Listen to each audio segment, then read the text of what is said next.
ಅನುಷಾ, ನಿಮ್ಮ ಕೀರ್ತಿ ಅವರ ಕರಿಯರ್ ಶುರುವಾಗಿದ್ದು ಸಿನಿಮಾದ ಮುಖಾಂತರ, ನಂತರ ಬಿಗ್ ಬಾಸ್. ನೋಡಿದ್ರಲ್ಲ ವೀಕ್ಷಕರೇ, ಈ ವಾರದ ಗಿಲಿ ಎಪಿಸೋಡ್ಗೆ ಧರ್ಮಕೀರ್ತಿ ಹಾಗೂ ಅನುಷಾ ರೈ ಅವರು ಬಂದಿದ್ದಾರೆ.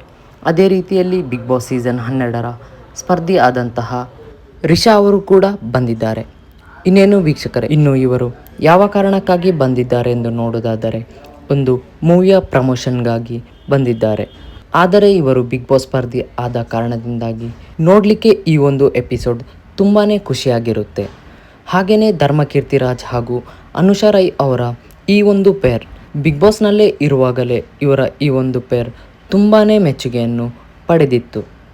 ಧರ್ಮವ್ರ ಜೊತೆಗೆ ಬಂದು ಖಡಕ್ ಅಂತ ಒಂದು ಸಿನಿಮಾದಲ್ಲಿ ಹೀರೋಯಿನ್ ಆದೆ. ಅಂಡ್ ಬಿಗ್ ಬಾಸ್ ಅಂದಮೇಲೆ ಪ್ರತಿಯೊಂದು ಸೀಸನ್ನಲ್ಲಿ ಒಂದೊಂದು ಜೋಡಿ ತುಂಬಾ ಮೆಚ್ಚುಗೆಯನ್ನು ಪಡೆಯುತ್ತಿದ್ದರು. ಹಾಗೆಯೇ ವೀಕ್ಷಕರೇ, ಧರ್ಮಕೀರ್ತಿರಾಜ್ ಹಾಗೂ ಅನುಷಾ ರೈ ಅವರ ಜೋಡಿಯು ತುಂಬಾ ಮೆಚ್ಚುಗೆಯನ್ನು ಪಡೆದಿತ್ತು. ಆ ಒಂದು ಕಾರಣದಿಂದಾಗಿ ಇದೀಗ ಈ ಜೋಡಿ ಗಿಲಿಗಿಲಿಯಲ್ಲಿ ಕಾಣಿಸಿಕೊಂಡಿದೆ. ಇದರ ಬಗ್ಗೆ ನಿಮ್ಮ ಅನಿಸಿಕೆ ಏನೆಂದು ತಪ್ಪದೇ ಕಮೆಂಟ್ ಮಾಡಿ.